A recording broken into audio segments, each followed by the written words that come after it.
Are you looking for more out of your life? Do you need ideas on how to start new businesses and how to move forward in your own personal life? Well, guess what? You have come to the right radio show.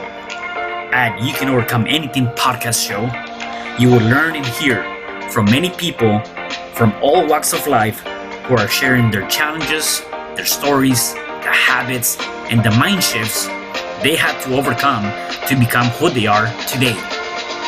On top, you will get a chance to connect and see how you can overcome anything by networking and learning about your next move through this radio show.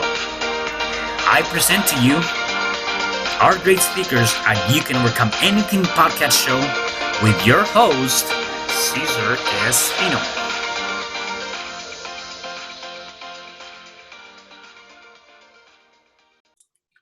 Hello there and welcome back. It is your host, Cesar Espino, and welcome to another episode of You Can Overcome Anything podcast show. Today I have a special guest. Her name is Barbara Palmer. Hey, Barbara, how are you? Hi, I'm great, and thank you so much for having me today. Yeah, I'm excited to have you here today and cannot wait to dive into some of your background and your story and also talk about the things that you have going on right now this second. So it'll be very interesting.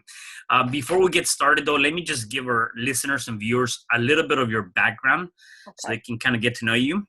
Okay. So Barbara Palmer, a.k.a. the Courageous Diva, is a two-time breast cancer survivor who is a breast cancer awareness advocate, spokesperson, as well as a motivational speaker. She has been teaching, encouraging, and inspiring numerous women locally and nationally throughout their cancer journey.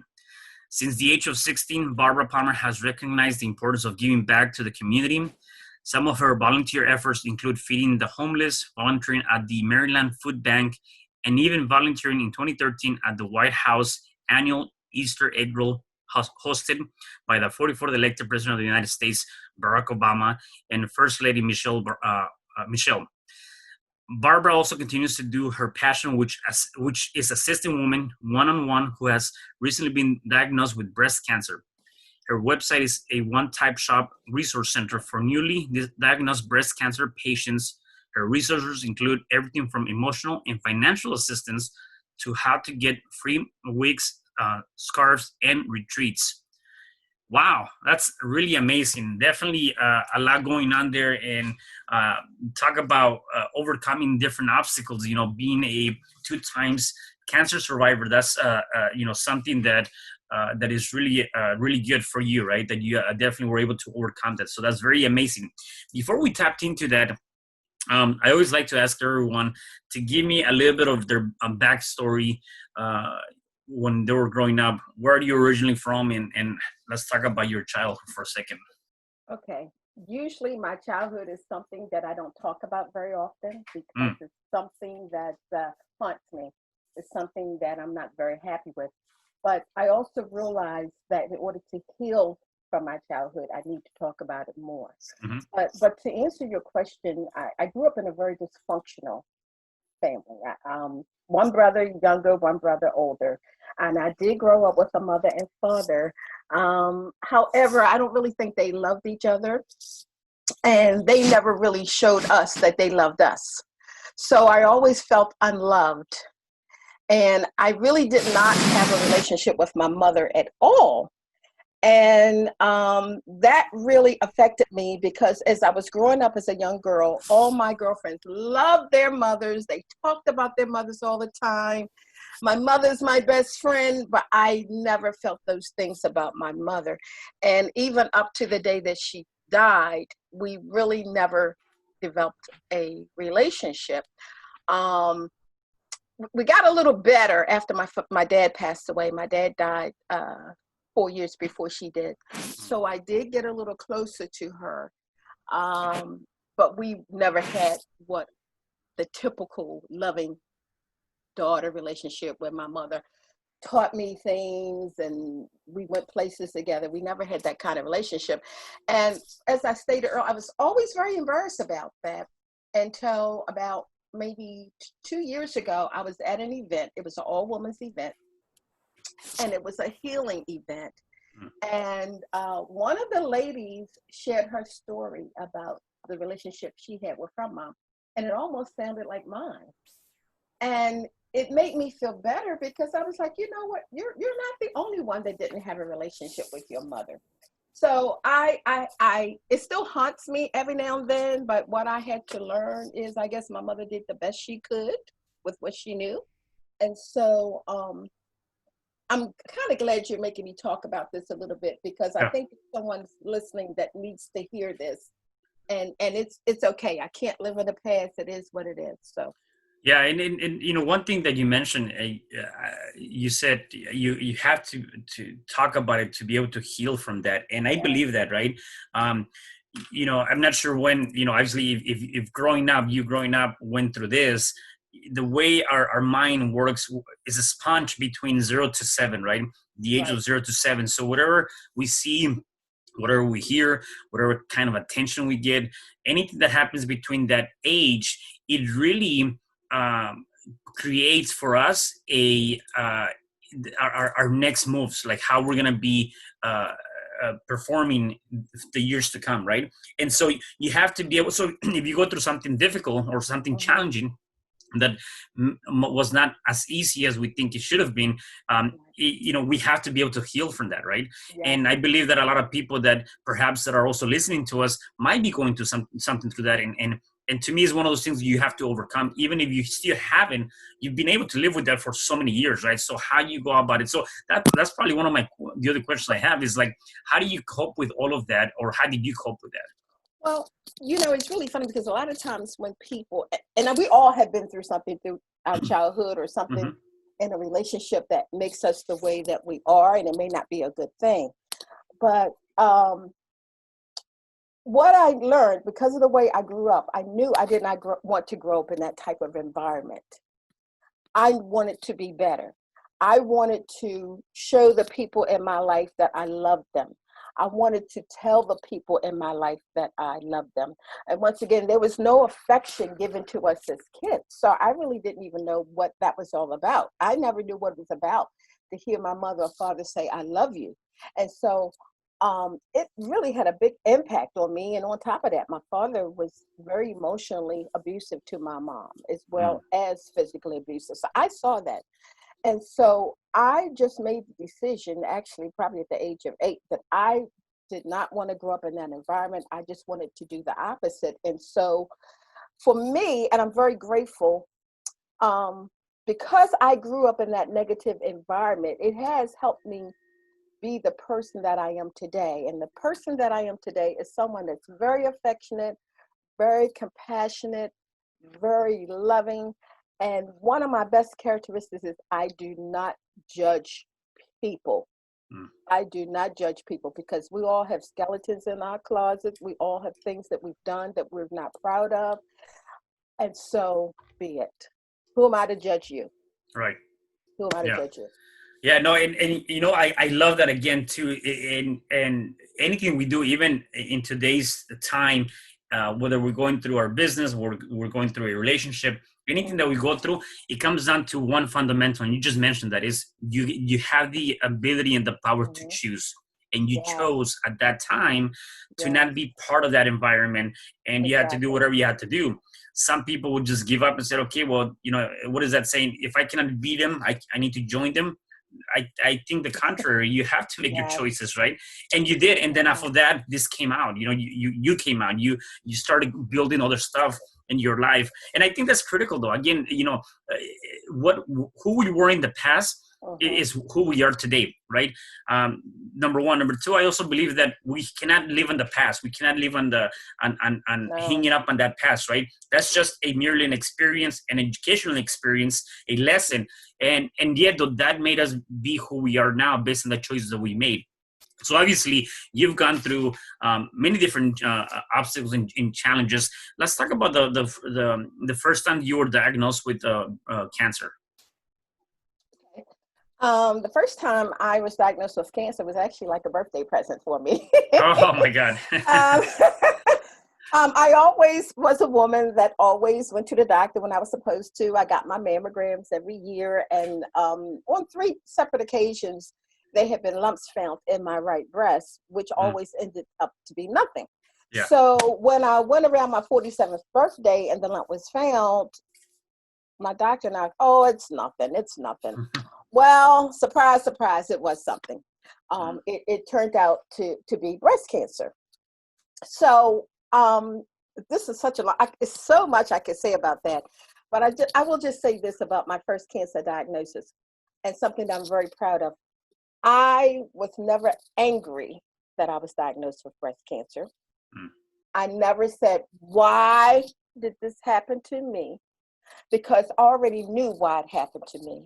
Because I believe in purpose, and I believe that things happen to us so we can help other people. And so I have always had a wonderful sense of humor. I always like to make people laugh. And there's really nothing funny when you're sick or you're going through a challenge. Why do you want to laugh? It's not funny. But you have to get through your challenges with laughter, or else you're not going to make it.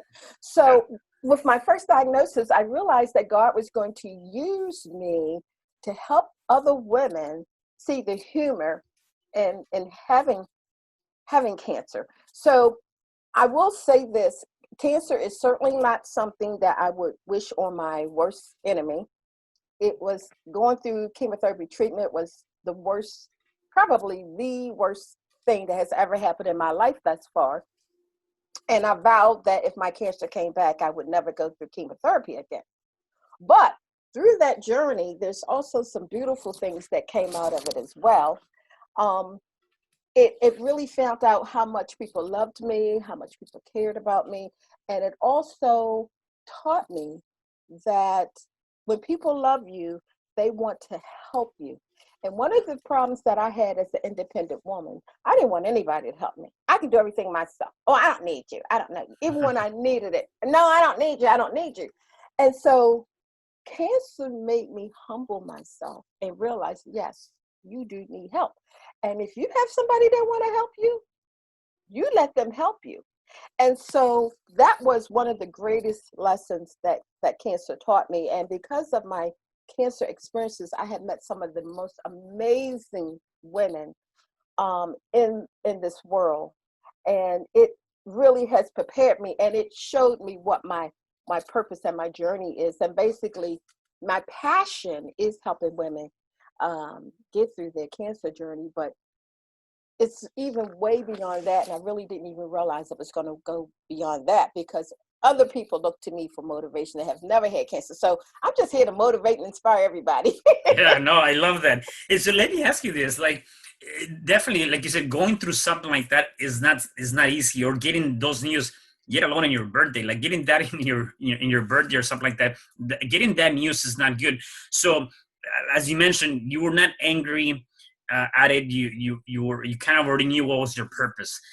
What led to that though? Because I believe that you have to have done something previously to put you in that positive state of mind to be obviously it was I'm sure it was emotionally drained, yet you were prepared for it, right? Like you said, you were ready to kind of accept it to an extent without being angry. Something though previously led you to that. So was it you working on yourself? Was it you, what was it that led to that for you to be positive and have that? Well, I guess I realized early on that when you're positive and change your mindset about things, it makes all the difference in the world. And as mentioned in my short bio, I've been volunteering since the age of 16. So I have always recognized the importance of helping others and helping the community. And cancer, especially breast cancer in African American women, that's a biggie. That is really a biggie. It's a disparity there. Um, Women, some of us, we don't take care of ourselves. We're afraid to go to the doctor.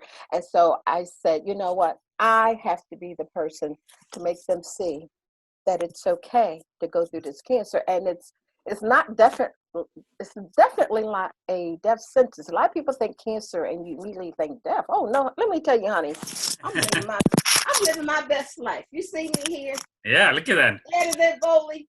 Yeah. Yes, I'm living my best life because of cancer.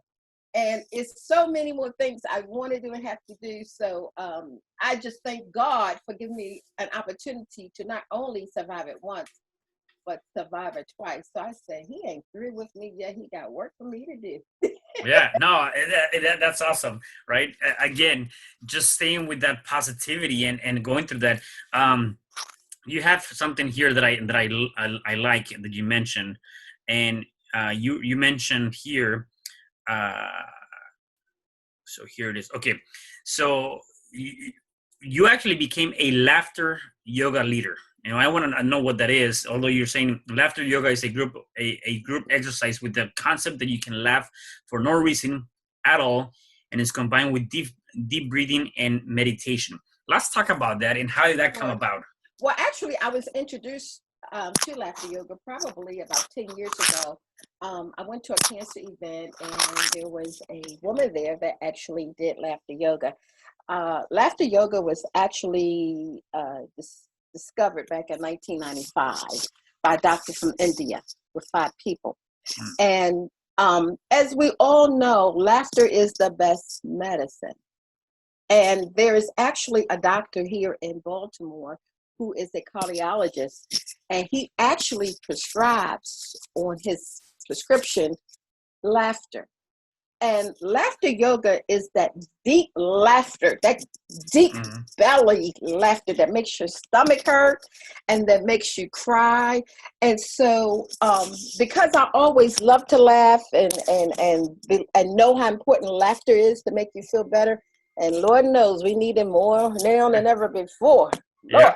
Yeah. So when I had the opportunity last year to be certified to do it, I said, oh, wow, this is just going to fit so perfectly into what I always believe in and what I always do. So unfortunately, because of what's going on now, I haven't been able to get out to events and all. I really haven't been able to do the group thing, but I will also mention that in laughter yoga, there's several components to it. Of course, there's laughter. As the leader, I come up with these scenarios and we just laugh our butts off about it. There's clapping involved, there's shouting involved, acting childlike. There's also deep breathing involved, as well as a little meditation involved. And once it's all over, you just feel a weight has lifted off of you. And so I'm not really good with technology. That's something I'm working on. That might be one of your later questions, but I have to learn how to embrace this technology because I really would like to take that online and make people laugh during this very difficult time. Yeah. It's so needed. It's so needed.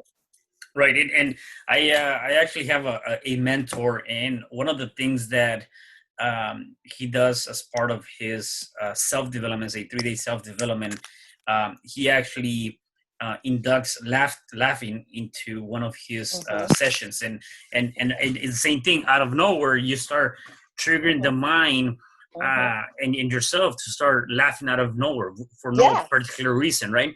And I think that's critical because when you are able to see that you can change your emotions out of nowhere, go from maybe being upset to really changing that to being grateful, to being happy, to being, to laugh.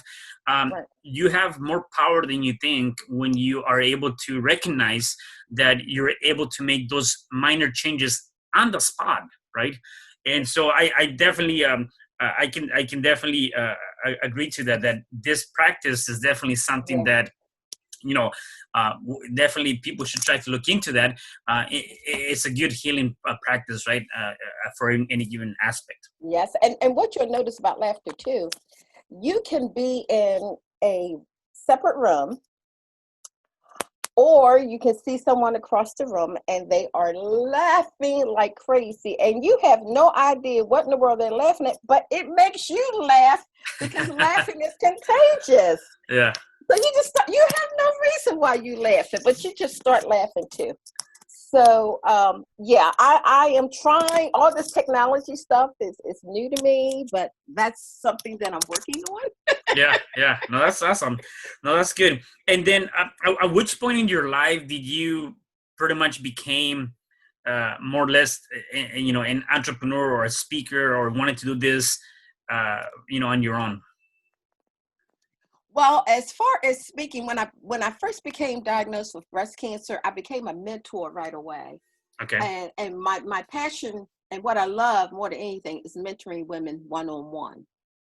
And I realized I had power in my speaking when I was speaking to these women, and I realized, wow, you really are having an impact on them. You need to share your story more and with more people.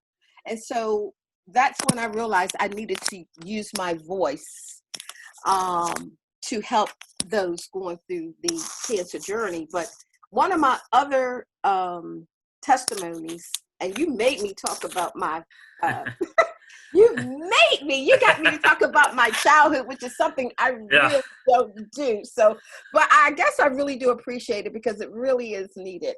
Yeah. But the other thing that I like to speak about is forgiveness. How important forgiveness is, and to just to try to make this as short as possible. I had not spoke. My oldest brother is now deceased. He died 2 years ago, but prior to his death, we had not spoke for about 3 years. And that was because when my cancer came back, he was never there for me. And I was angry about that. He lived right here in Baltimore. He never picked up the phone to say, hi, how you doing, what you need. And I was upset about that. And so one day he picked up the phone and he said to me, oh, I'm calling you because so-and-so said that's the thing I need to do. So I'm like, you know what? If you're calling me because somebody's telling you that's what you need to do, then don't call me anymore. And I slammed down the phone. So probably about 3 years had passed. And meanwhile, my brother is getting sick. His health is failing. And I really didn't know just how sick he was getting. And to make a long story short, after leaving church one day, I found out my brother was in the hospital. And I decided that I needed to forgive him because I don't know how much longer he's going to be here. I don't know how much longer I'm going to be here. And I don't want to die with the guilt that, I was angry at my brother. So I went down to the hospital to see my brother. I walked in his room, and needless to say, he was shocked to see me. I was the last person. But the last 15 months of my brother's life was some of the best times of his life as well as mine. And at that point in time, about 9 months before my brother passed away, I decided to retire from corporate America. And that was like the best decision I ever made because my brother ended up living in a nursing home. So I was able to be his advocate. I was able to go to the nursing home to see him every day. I was able to go with him to all his doctor's appointments. And we really, really, really developed a beautiful, beautiful, beautiful, beautiful friendship. And I thank God every day for allowing that to happen. And there have been some wonderful things that's been happening for me and to me. And I always say, Raymond, that's you. You're my guardian angel. You're looking out for your sister. You're making these great things come to be for me. So thank you. But it was hard, and it's hard to forgive people, especially if they are the ones that cause the rift, Yeah. But what I try to tell people, it doesn't really matter whose fault it was. And a lot of times people are walking around mad at each other and they don't even know why. No, why? Yeah. So long ago, they don't know why. They don't know. I don't know whether it's your fault. You don't know whether it's my fault. But none of that matters anymore. What matters is that you go to that person and you say, I'm sorry. And if the person does not want to embrace your forgiveness, then that's on them. That's not on you. But you have to do this. I'm saying making up with my brother is probably one of my greatest joys in my life, to just be able to be there for him. And he was just so appreciative of everything that I did. It was hard. And I will say, dealing with somebody in a nursing home, and especially with all the problems that my brother had, to me, that was worse than me dealing with my cancer journey. It was very rough on me. But if I had to do it again, I wouldn't change a thing about it. Right. Yeah. And going back to forgiveness, it's important I think it's very important to forgive other people and forgive yourself too, right? Yes. Along that journey. And as you mentioned, I forget who I listened to it. I think it was either Les Brown or Jim Rohn, somebody said this, and they said, you're here thinking about that person's mad at me, and you're so worried about that person, what they think of you, or you got into an argument with them, whatever the case may be, and all along, they're not even thinking of you. They forgot. Yes. They're already gone, and you're here, true. you're living with that yourself. Like, no, Yes. just forgive yourself, forgive them, Yes. whether you did it to them or they did it to you, just forgive and move on, right? Yes. And Because that's I'm sorry. That's one of the things I have to work. I'm a little slow to forgive myself sometimes. I'm still working on that. Yeah. Still working on that. We all make mistakes, and sometimes I'm like, I can't believe you did that. Barbara, let it go. Right. It's in the past. It's nothing. Move on. Yeah. No, definitely. And then, so when did your second cancer come back? When did that happen? Well, my second cancer actually came back almost 8 years exactly from my first diagnosis in 2011. And it had come back in the same breast, which meant I would have to have a mastectomy in the right breast. But I had made a decision in 2003 when I was first diagnosed that if it did come back, I would just have a double mastectomy. I mean, and so, and I wasn't mad about that either, because I'm thinking, listeners, I hope I'm not offending anybody, but I just like to keep it real. Yeah. And I'm thinking, you know what? This may not be so bad. I'm going to have a double mastectomy, and I'm going to get a chance to decide what size breast I want. I'm going to get some time off from work. Yeah. But more importantly, I was thinking, God, I am now going to be able to help so many more people, because prior to me having my mastectomy, I could not identify with a woman that had lost her breast or were about to lose her breast. It hadn't happened to me. I could identify with going through the cancer treatments. I could identify with radiation, but I could not identify with the loss of your breast. Because as they say, unless you have walked in somebody's shoes, you don't have a clue. And so when I had to have the mastectomy, I said, okay, God, in exchange for me getting some new perky breasts and get some time off from work, you now are going to further my purpose, and I'm going to be able to help a lot more women. And so I'm grateful for that. Yeah. I'm grateful for that. And breasts do not make you who you are. And some women unfortunately don't know that. Yeah. But anyway. Yeah, no. That's amazing though. Like I love that. It just gave you further purpose. It gave you the ability to get to more. It gave you, in your mind, you're not even thinking about, man, I'm gonna lose them, and you're thinking more like, man, I'm going to empower more people. I'm going to inspire more people. Again, that's amazing. When you think about that, if we were to step away from anything that we're going through, if we were to step away from all the negativity, even like right now, especially in these times right now, right, where we see so much negative programs, we hear so many negative stuff. If we were to step away from that and say, okay, what can I do here? What are the great things that I can do for myself, for my family? If you're a person like yourself or myself that we're trying to get to and help out more people, how can I help more people? How can I reach more people? When you start thinking about it from that perspective, in that content, man, like it's amazing, right? It's definitely amazing. So no, that's great. I love that attitude though. And it comes down to having that positive attitude and saying, you know what? I'm not going to let this defeat me. I'm going to overcome this. I'm going to make sure that I push through. And that's exactly what you've done. I see in the back of your wall, you have a lot of medals. Yeah. What is that? Let's talk about that for a second. Yes. Okay. Well, at the ripe old age of 57, I decided I wanted to be a runner and actually do races.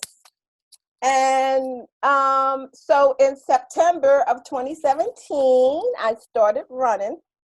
And in April, at the age of 58, I did my first half marathon. So what you see on my wall is over 50 some medals of the different races that I have participated in. I did 2. I've been to Canada to run, Jamaica to run, throughout the U.S. to run.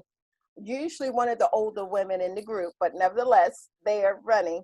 And that just, you can do anything you want to do. And most of the women that I ran with locally in Baltimore when we were training, I think I was usually the older one. But I'm a spunky old lady, okay? Let me tell you, I got a lot of energy. Yeah, that's good. That's good. So yeah, so I stopped running in. I actually stopped running in 2016, and the only reason why I stopped running in 2016 or doing races is because um I knew that God had a bigger plan for me, and God had a bigger vision for me. And at that time, I had been at the same corporation 40 years, and I'm thinking, Lord, I have got to do something else so I can impact people more, do it my terms, on my terms. And so I made a decision. I made a vision board, and I set up a date that I was going to retire on a certain date. And that's exactly what I did. So I retired April 1st of 2017. Mhm. So I could pursue my dreams. And that was really when I had reestablished my relationship with my brother. So the first 9 months of my retirement was clearly devoted to my brother, which was fine because I was glad that I was able to be there for him. I didn't have to get permission to leave work and all that stuff. So that was a blessing. What I try to tell people, and a lot of people say, "Oh, I'm too old to do that," or "Oh, I can't do that." Honey, let me tell you something. You're never too old. That's my motto. Mhm. I'm gonna do what I want to do. I'm never too old. I'm never gonna be too old. I have so many things I want to do, so many more people I want to help. I want to impact the world. So I'm never too old. And as long as I'm here, that's what I'm going to do. And I would like to share one thing with you, that what I've done. So prior to this pandemic, I was always out and about in the community. And I actually have a women's group that meet once a month. I called it Courageous Divas Circle of Inspiration and Hope. And I would have a speaker come in to share an amazing testimony because we all need hope. We all need to be inspired. I truly believe that. So of course everything shut down, and I'm like, okay, what can I do? I'm not really computer savvy. Um, and I literally cried because I was home and I couldn't figure out how I was going to help anybody without putting my health in jeopardy. And so I started a group for single women. It's called Single Women Going Through the Pandemic Together. And it's a closed Facebook group, and we meet on Zoom every other week. We just had our meeting last night. I had someone come in and do meditation. And what I've learned through that group is that women are broken. Women are so broken. I'm sure men are too, but because I'm a woman, I know that we are just so broken, and we need to heal. We need to hear somebody else's story so you know that you are not alone. And so that is one of my purposes for starting the group too. So to share our stories, to support each other, to know that you're not alone. Yeah. No, that's and I was going to ask you that, and you kind of just mentioned that you never too old, because I'm sure that there's a lot of people, whether they're listening to us or not, or just in general, that they're like, well, I'm already up in my 40s, 50s, 60s, whatever age that might be, and now they're taking that as an excuse to not be able to push through. And obviously, with you, surviving cancer, for you, from doing all this stuff that you did, running and at the age of 57, all of that is a testament that you're not too old to do anything, right? It's really up to you what you want to be able to do and create with yourself. So in terms of one thing that I notice a lot is you have a lot of positivity. So I'm curious to know, are there any specific things that you do on a day-to-day basis that are either habits or rituals or things that just you do on a day-to-day basis to put you in this state of mind? Absolutely, and a great question. I do have a morning ritual that I do every morning. And if I don't do it, or if I miss one of the rituals, it throws me off balance and it really messes up my day. So when I initially wake in the morning, the first thing I do is pray. I thank God for allowing me to wake up and see another day. I do some gratitude affirmations. I do listen to some motivational inspirations. I also listen to some music, some upbeat music to get me up and running. And depending on how the weather is, I like to go for a walk. I love to move, and people don't understand how important it is to move. I love to move. So I try to go for a walk almost every day. And if I don't walk, I try to do something at home, because there's so much stuff on the internet now, because I'm not really disciplined enough to just do something myself. So I'll find something to do. And that really helps my mind. It gets me started with I can do anything. I can be anything. I am all of that and a bag of chips. Yeah, that's awesome. No, I love that. Yeah. So how long ago did you build this ritual? Is it something you've been doing for quite some time, or when did you realize that was important to do in your life? Actually, I really didn't get into it until after I had retired. I retired 3 years ago, and Lord knows I wish I had that ritual when I was working, because I sure enough could have used it then. Right. Dealing with the stress. But it was really probably after that I realized how important it was to start your mindset. It's so important that you start your mind off right. And one of the other things I do on Facebook, and I really didn't even realize people were paying that much attention to me, but I post something positive on my Facebook page every day. Every single, and I've been doing that for a couple of years now, and I really didn't realize how much people expected that until I was late one day and I got fussed out. Like, where's the post? I'm waiting for this. Yeah. Where's the post? So you just never know what somebody's going through. And the other thing I try to do too, when I'm out and about, maybe not so much now with this pandemic, but I always think that when you see people, when you meet people on the street or store, wherever, to smile at them. Say hello to them, because you don't know what that person's going through. Your smile, your wonderful hello could just make all the difference in the world to that person. So I always try to smile at people and say something nice. You just don't know. You just don't know. Because everybody's going through something. Right, exactly. And so, yeah, and rather than seeing somebody or looking at somebody in any particular way, that smile or that maybe good morning, hello, whatever that might be, that can change that person's day. Yes. And so, you can, everybody can make a difference if even just by doing that simple task, and you don't even know it, right? So cost you nothing. Not a thing. Exactly. Not a thing. Yeah, definitely. So, Barbara, I definitely have had a really good time with you. I have a couple more questions before I let you go. Number one is, talk about the program that you have right now that you work with women. What is it composed of? What is that program about? Well, the program that is now kind of shut down was a program that I have at a senior center. Okay. And once again, it's called Courageous Divas, Circle of Inspiration and Hope. And as I stated, I have different women come in. This is a women's group only. Because, and the reason why I make it women's group only, because sometimes we need to share things around each other and they don't feel comfortable if there's a man around. Yeah. So I just think it's important that people hear testimonies. And what I always tell people is, when you go through something, whether it's a financial hardship, a health hardship, whatever the case may be, what you're going through, it may not even be for you. It may be for somebody that you haven't even met yet.